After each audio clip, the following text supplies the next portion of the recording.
I wasn't supposed to hear what they said about me.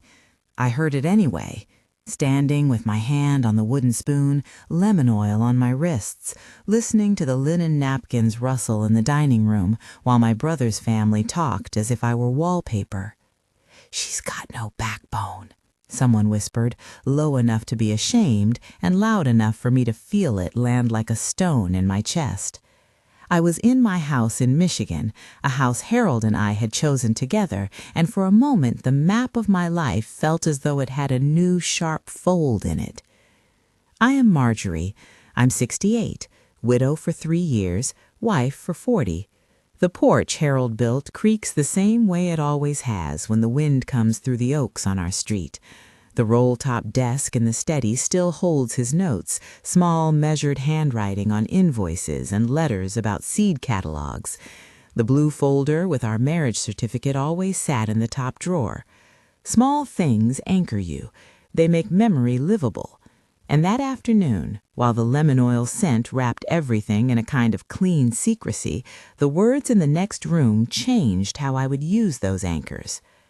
I tell you the setting because it matters.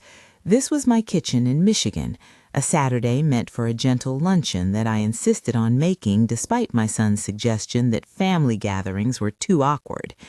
Harold loved gatherings. He loved when people sat shoulder to shoulder and talked until the sun moved across the blinds. I wanted that. I put names on the deed once, not because I thought it would be abused, but because I believed in the possibility of closeness, because I hoped that handing over a sliver of paper might mean passing along a bit of ourselves, not just a house.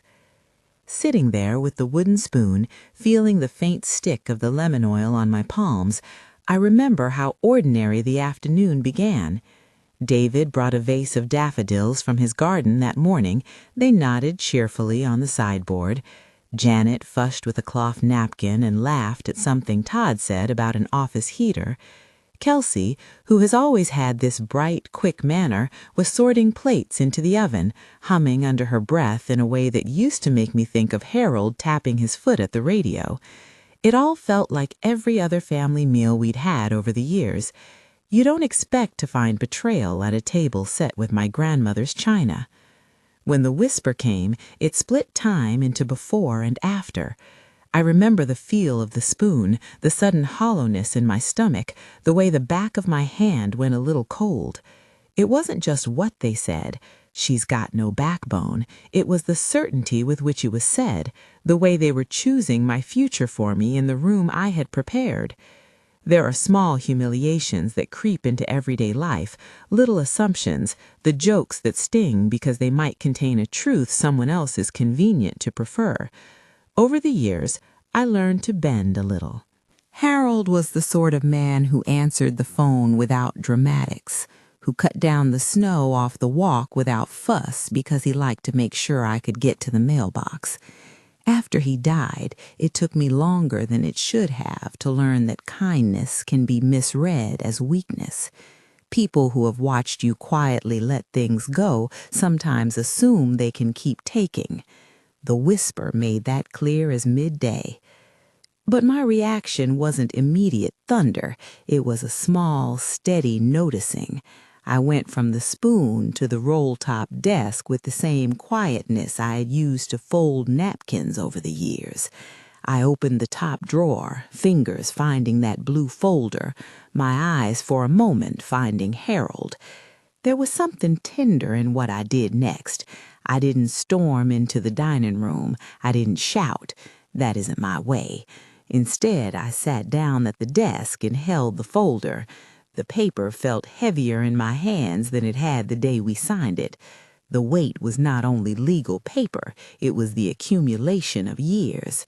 The garden we planted, the door Harold built, the quiet mornings with coffee at the kitchen table. It was my life. The choice I made in that moment was not born of fury, but of a clearer kind of grief. There's grief that keeps you small, and grief that clears your vision. For me, the whistle of the teapot no longer marked only the end of the day, but the starting place for a decision. I called Margaret Dawson, my attorney.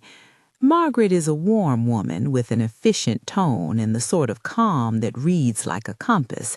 She had helped us with some papers when Harold was still alive. When I told her what had been said in the dining room, she didn't say what to do like a teacher listing steps.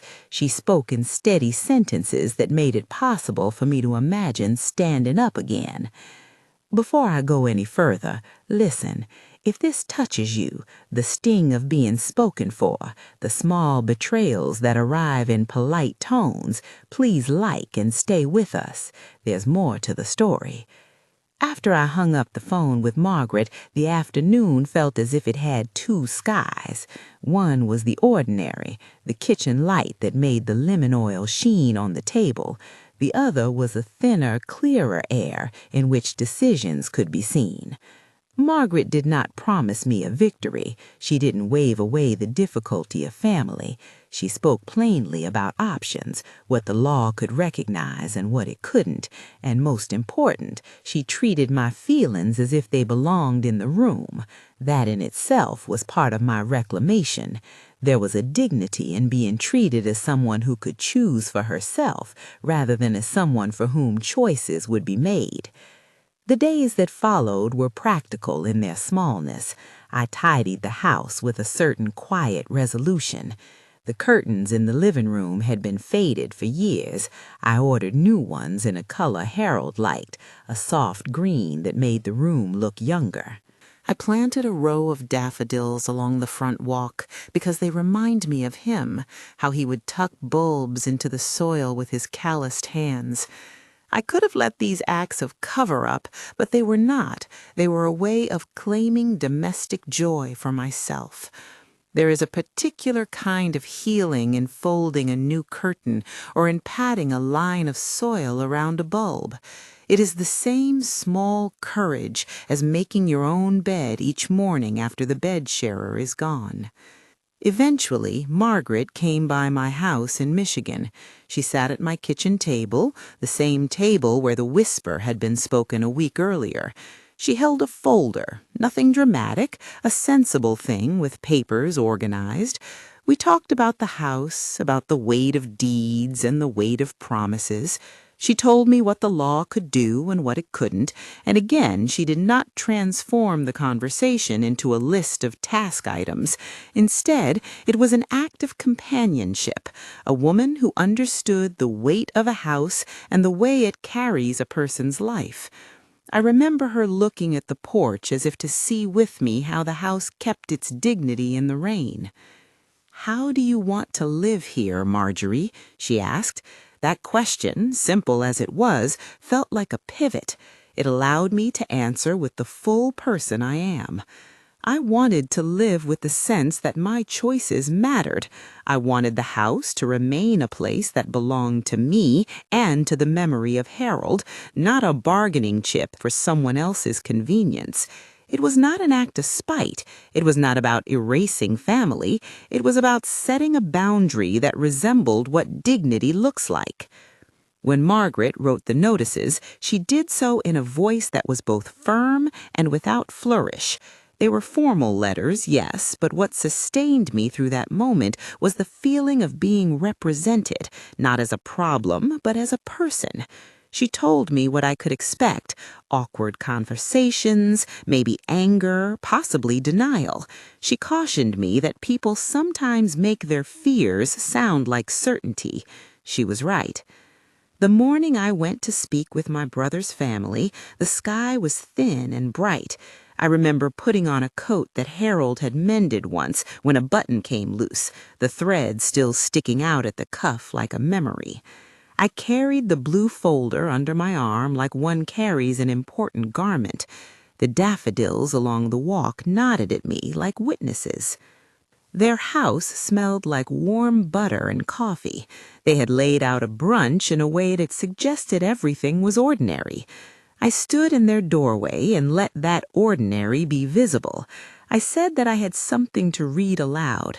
I did not want to surprise them with the letters like a trap. I wanted them to hear me. I read the notices to the room.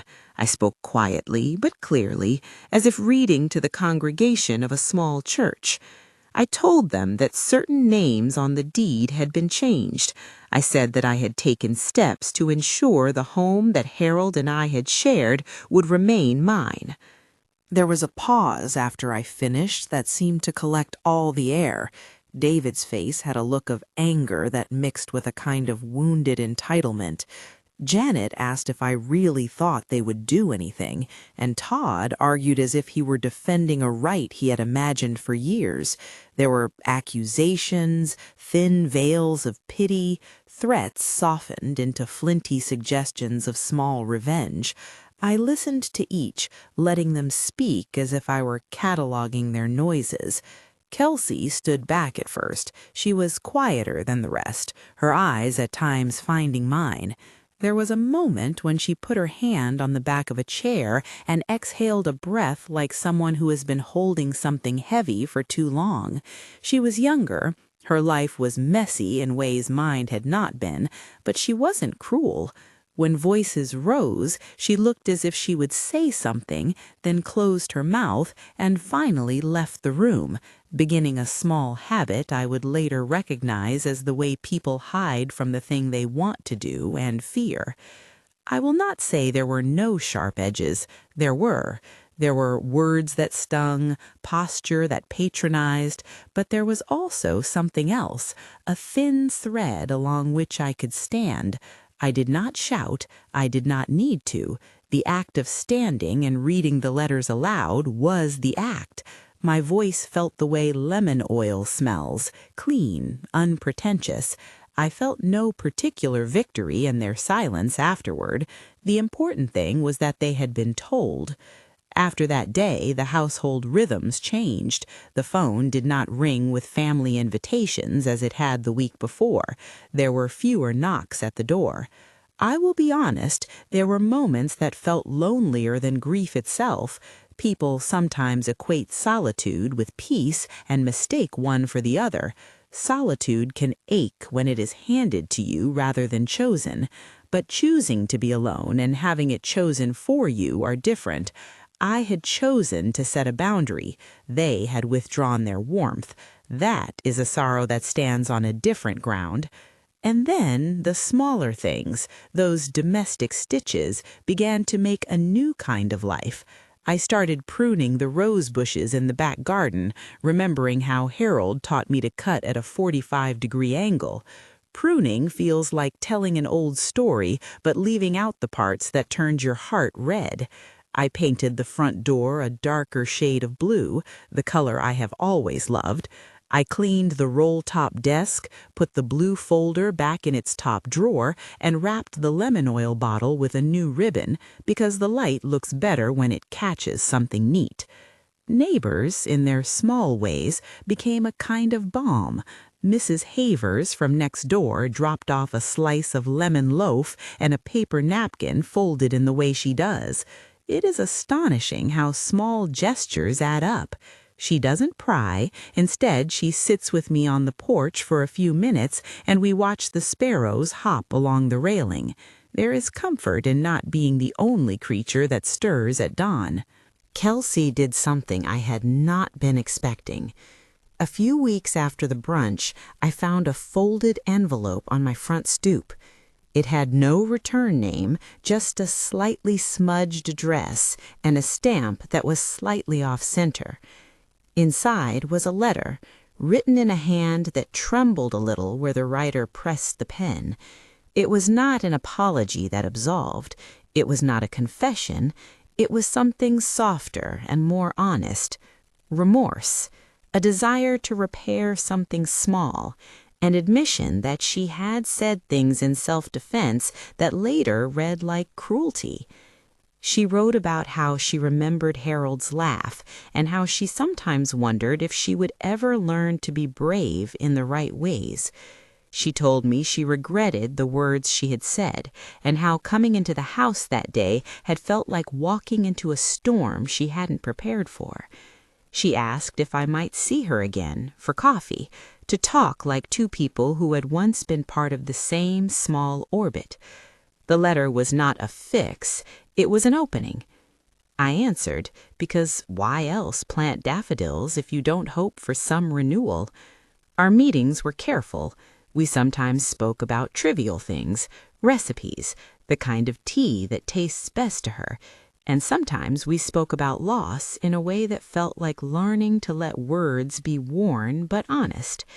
She did not become my savior. I did not become whole because of her. But the letter cracked something like ice over a pond. It allowed a possibility that had not been present before. In the months that followed, the house became an odd, quiet testament to both memory and choice. I learned in small domestic ways how to own my own decisions again. I kept Harold's slippers in the closet because having them there is a tender daily proof. I made a lemon meringue pie on a Wednesday because it felt like a small, brave thing to do alone and for the sheer pleasure of sweetness.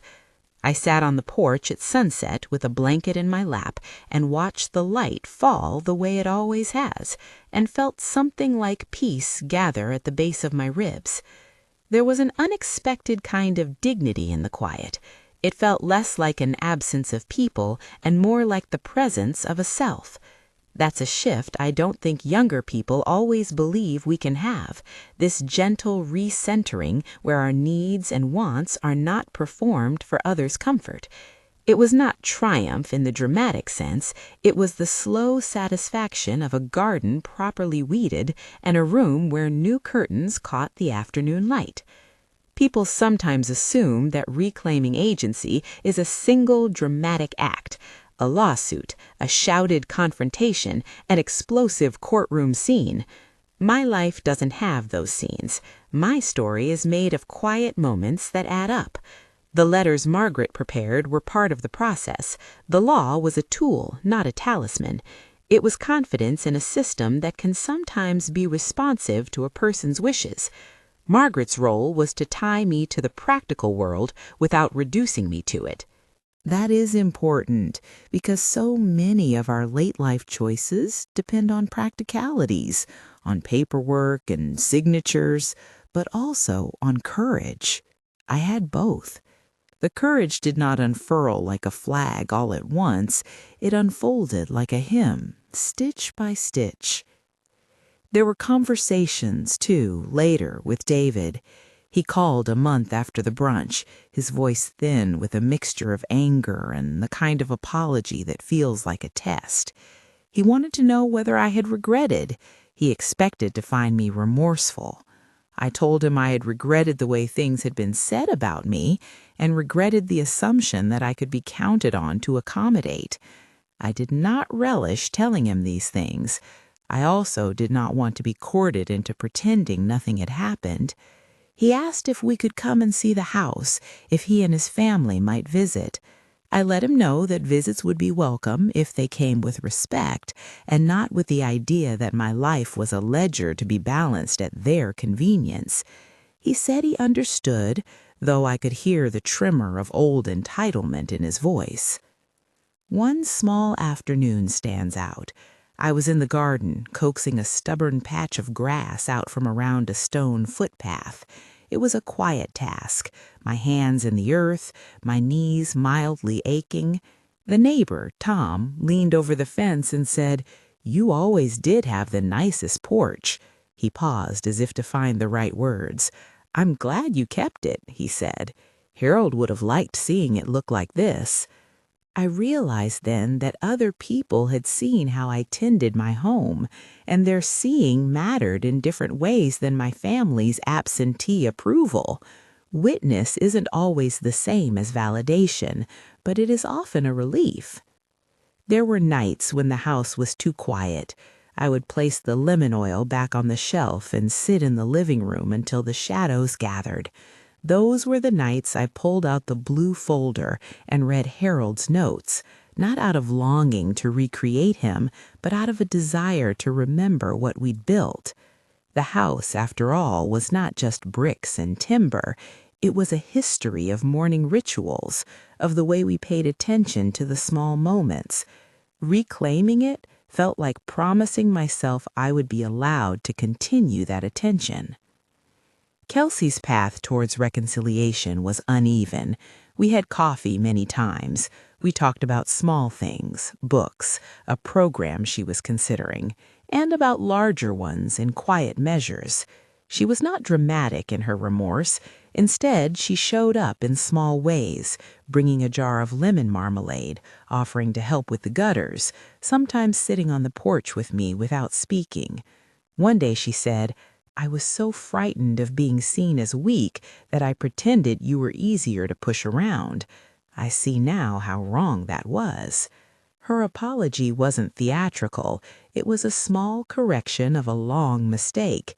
That is sometimes the most honest kind of repair, one that doesn't erase the past, but recognizes it. Friends remarked on how I seemed steadier.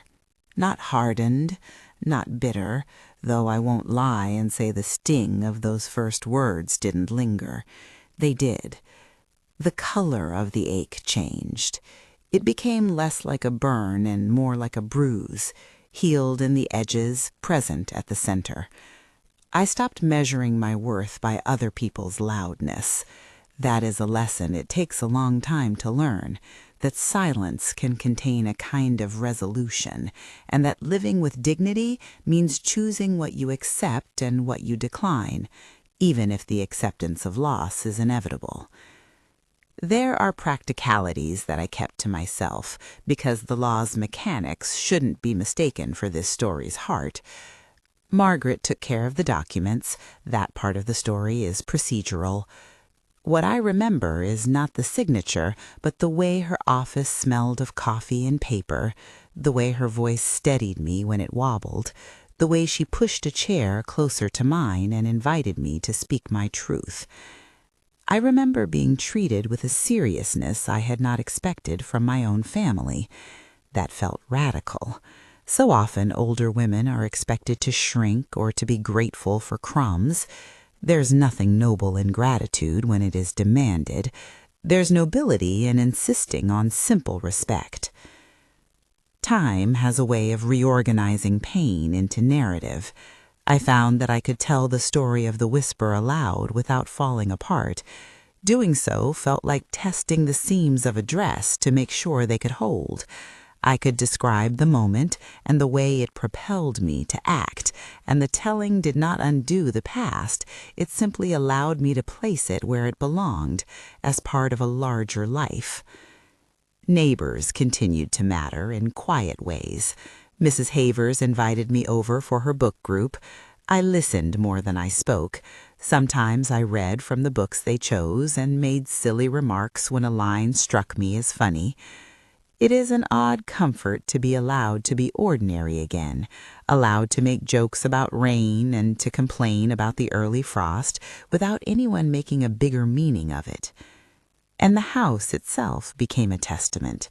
People imagine objects as inert, but homes have surfaces that remember how they were touched. The porch railing still holds the grooves where Harold's hands rested. The bulbs I planted break through the soil each spring, as if to say resilience is not only for people, but for the things we've loved.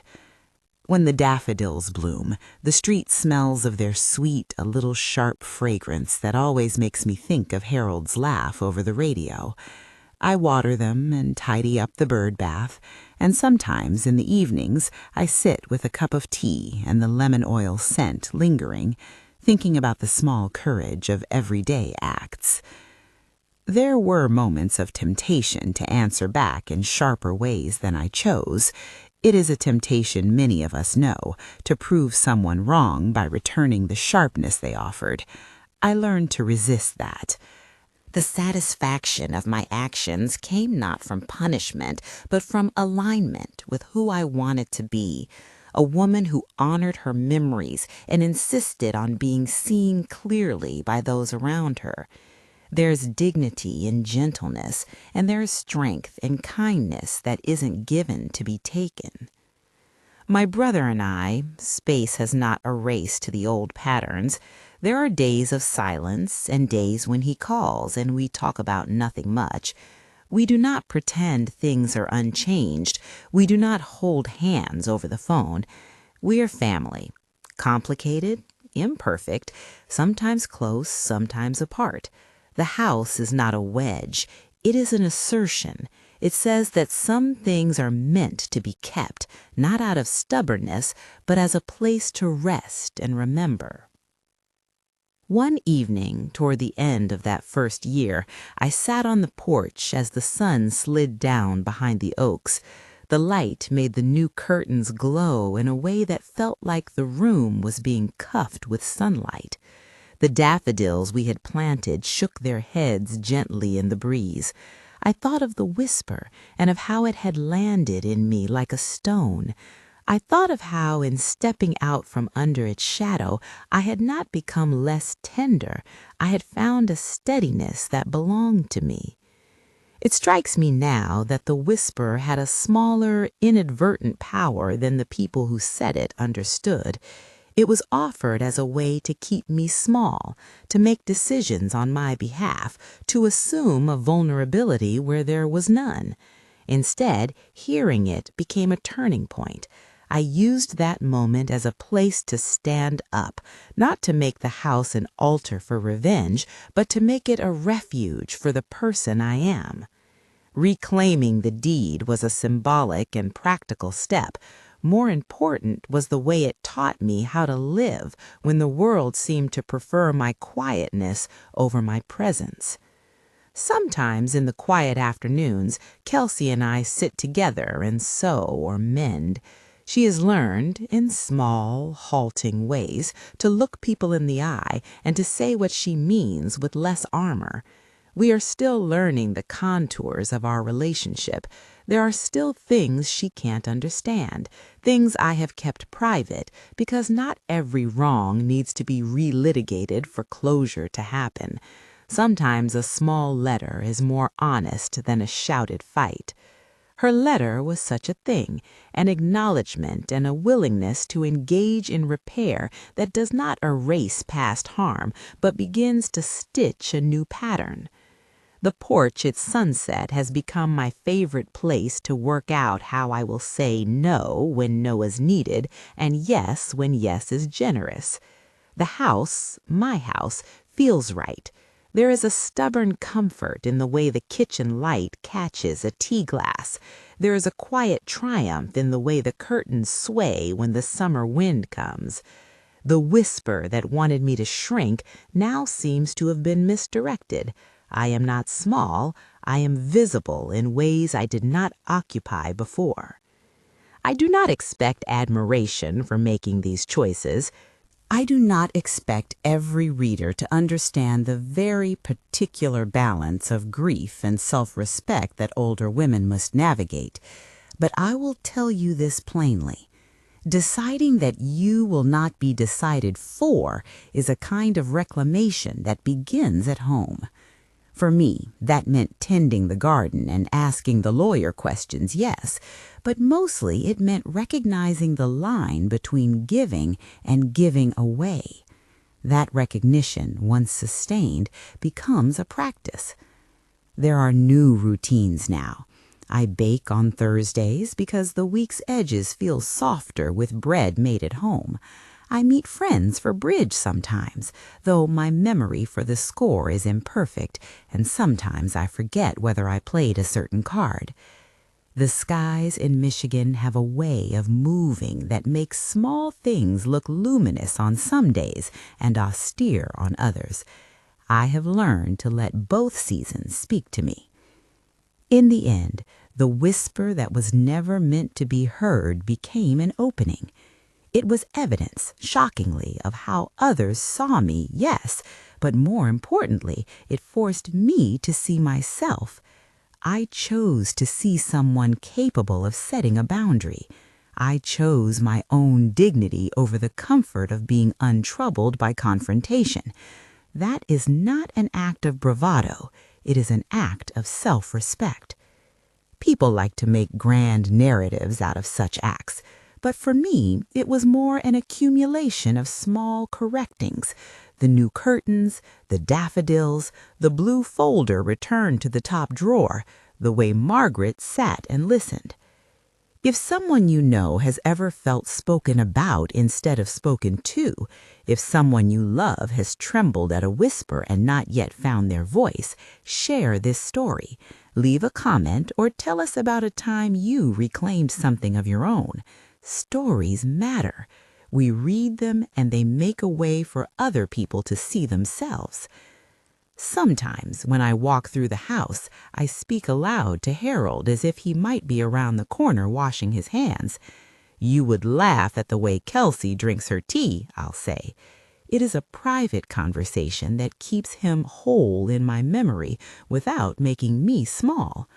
The porch light comes on at dusk, we sweep the steps, and the daffodils nod in the beds. The last time the whisper came into my mind, it felt smaller than before, flattened by distance. I think now, on clear days, that the people who said, "She's got no backbone," did not understand how many small bones of courage a heart can house. They were wrong. I stand on the porch at sunset sometimes and let the light pool around my knees. The house is mine in the way that memory and choice can make something yours. There is peace in that. There is a quiet joy that comes from doing the small things that honor a life shared and a life still being lived. If this story touched you, if it reminded you of your own small reclamations, or of someone who needs to hear they can still make decisions for themselves, share it with them.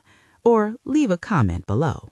We read everyone, and sometimes a story like this is the very thing that helps another person find the courage to speak. I wasn't supposed to hear that whisper, but I did, and because I heard it, I spoke back, not with fury, but with clear, steady action. The lemon oil still smells the same. The blue folder rests where it always has. The porch light comes on at dusk. These small certainties are enough. They are testimony that dignity can be reclaimed, one ordinary, resolute choice at a time.